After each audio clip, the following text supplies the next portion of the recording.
Okay.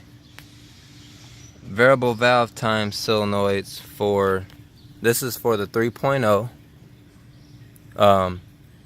Some Chrysler engine.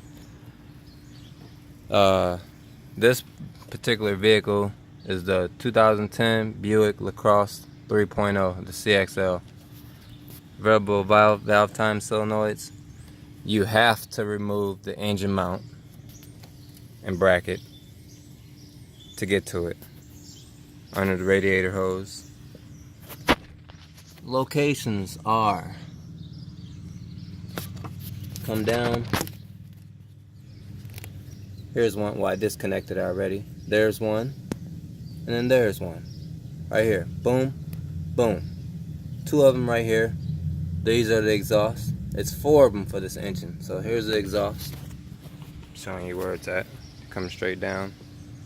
Here's it. Well, front motor.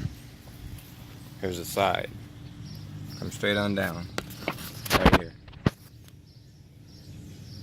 It's a 10mm bolt size.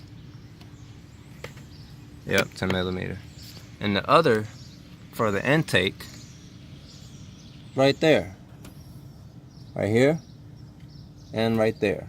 Piece of cake. You just have to move the mount out the way. These are the camshaft sensors. Here's one. There's one. And the other two. Oh, well, I'm trying to get to it.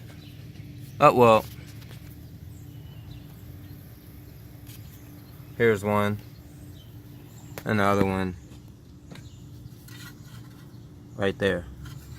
So they're pretty much all kind of in the same area with each other. But the variable valve time solenoids,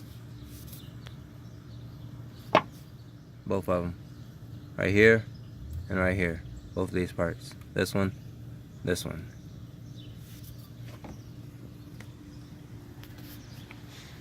Piece of cake. 3.0 engine.